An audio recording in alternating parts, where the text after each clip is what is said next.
30 ಜಿಲ್ಲೆ, 60 ಆಶ್ರಮ, 1 ಮಠ, 70 ಟನ್ ಆಹಾರ ಪೂರೈಕೆ. ಅವನು ಹೃದಯ ವೈಶಾಲ್ಯದಲ್ಲೂ ಸುಲ್ತಾನನೇ.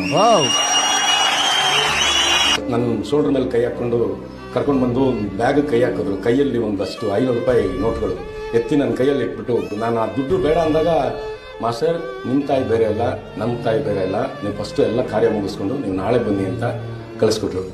ನನಗಿದ್ದಕ್ಕಿತ್ತು. ಬಟ್ ನಿನ್ಗಿಷ್ಟು ಕಷ್ಟ ಕಾಲದಲ್ಲಿ ಆ ಟೈಮಲ್ಲಿ ನಿನಗೆ ಇಂಡಸ್ಟ್ರಿ ಸಹಾಯ ಮಾಡ್ತಾ? ಯಾರು ನನಗೆ ಸಹಾಯ ಮಾಡಿಲ್ಲ. ನನ್ನ ಸಹಾಯ ಮಾಡಿದರೆ ದರ್ಶನ್, ನಮ್ಮ ಚಾಲೆಂಜಿಂಗ್ ಸ್ಟಾರ್ ದರ್ಶನ್ ಅವರು ದೇವರು. ಇವಾಗ ಗೊತ್ತಾಗ್ಲಿ ರಿಯಲ್ ಡಿ ಬಾಸ್ ಏನು, ಇವಾಗಲ್ದೇ ಯಾವಾಗ ಗೊತ್ತಾಗಲೇಬಾರದು ಸರ್. ವಾಯ್ಸ್ ಮುಖ್ಯವಾಗಿ ದರ್ಶನ್ ಅಭಿಮಾನಿಗಳು ಈಗಾಗಲೇ ಮಹತ್ವದ ಕಾರ್ಯವನ್ನ ಮಾಡ್ತಾ ಇದ್ದಾರೆ. ಹಸಿದವರಿಗೆ ಊಟದ ವ್ಯವಸ್ಥೆ ಮಾಡುವ ಜೊತೆಗೆ ತುರ್ತು ಚಿಕಿತ್ಸೆಗಾಗಿ ಆಂಬ್ಯುಲೆನ್ಸ್ ಸೌಲಭ್ಯ ಕೂಡ ಮಾಡಲಾಗಿದೆ. ಇಲ್ಲ, ದರ್ಶನ್ ಅವರು ಮಾರ್ಗದರ್ಶನ ಅವ್ರು ಯಾವಾಗಲೂ ಈ ತರದಲ್ಲಿ